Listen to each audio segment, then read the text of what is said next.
உள்ளே இருக்கிற இந்த ஜோதி இறைவன் அருட்பெருஞ்சோதி ஒன்று தான் நமக்கு துணை. அந்த துணை தான் நம்ம காலையில் எழுப்பிடும், இரவு நம்ம உறங்க வைப்போம். அந்த பொருள் எது அப்படின்னா அதுதான் நமக்கு துணை. நம்மோடவே வந்தது, நம்மோடவே இருக்குது. நம்ம விட்டு போயிடுச்சுன்னு சொன்னால் நாம் இந்த சரீரத்தை, இந்த உடலை விட்டுற வேண்டியது தான். உடலுக்குள்ளே நின்று இருப்பவன் யார் அப்படின்னா அவர் தான் நமக்கு துணை. அதான் வள்ளல் பெருமான் சொல்லுவார், உருவமத்திய சிந்தனையோடு இருக்க சொல்லி, உள்ளும் புறமும் வள்ளல் இருக்க வாட்டம் ஏன் எழுதுவார். அப்போது அகவல் எழுதுவார், எங்கூர் தீமையும் என்னை தொடராமல் கங்குலும் பகலும். கங்குல்னா இரவு பகல், கங்குலும் பகலும். இரவு வந்து கங்குல், பகல்னா தெரியும்.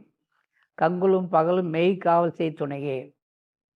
இப்போ உங்களுக்கும் சரி எனக்கும் சரி இரவும் பகலும் நமக்கு காவலாக இருக்கிறது யாருன்னா நம்ம உள்ள இருக்கிற ஒரு பொருள். அது வெளியேயும் உள்ளேயும் நம்ம பாதுகாப்பாக வச்சிருக்கு.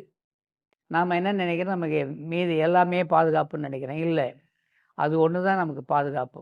நமக்குள்ளே இருக்கிற ஒன்று தான் இந்த உடலும் உயிரையும் அதுதான் பார்த்துக்கிட்டு இருக்கு.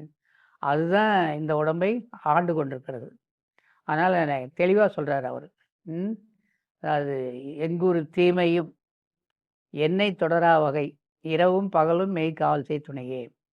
அதோடு இல்லை, அந்த உயிர் அனுபவம் பெற்று ஆத்ம தரிசனம் பெற்று மனதை அங்கேயே நிறுத்தி வாழ்கின்ற போது எத்தகைய உயிர் எப்படி எண்ணின உயிருக்கு அப்படி அளித்தருள் அருட்பெருஞ்சோதி. அதுதான் உண்மையான நிலை. மனம் வேண்டினால் வராது, உயிர்கிட்ட போகணும், உயிர் அனுபவம் பெறணும்.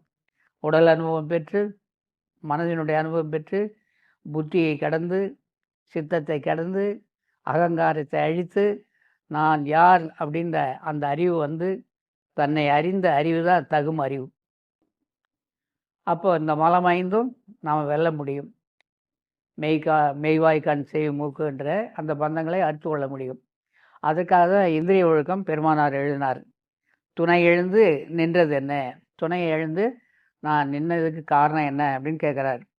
அதுக்கு துணை எழுந்து நிற்கிறதுக்கு நான் புத்தி இல்லாமல் வாழ்ந்தேன், ஊரும் சதமல்ல உற்றாரும் சதமல்ல உற்று பெற்ற பேரும் சதமல்ல பெண்டிரும் சதமல்ல நின் சால் சதம்னு பட்டினத்தை சொல்லுவார்.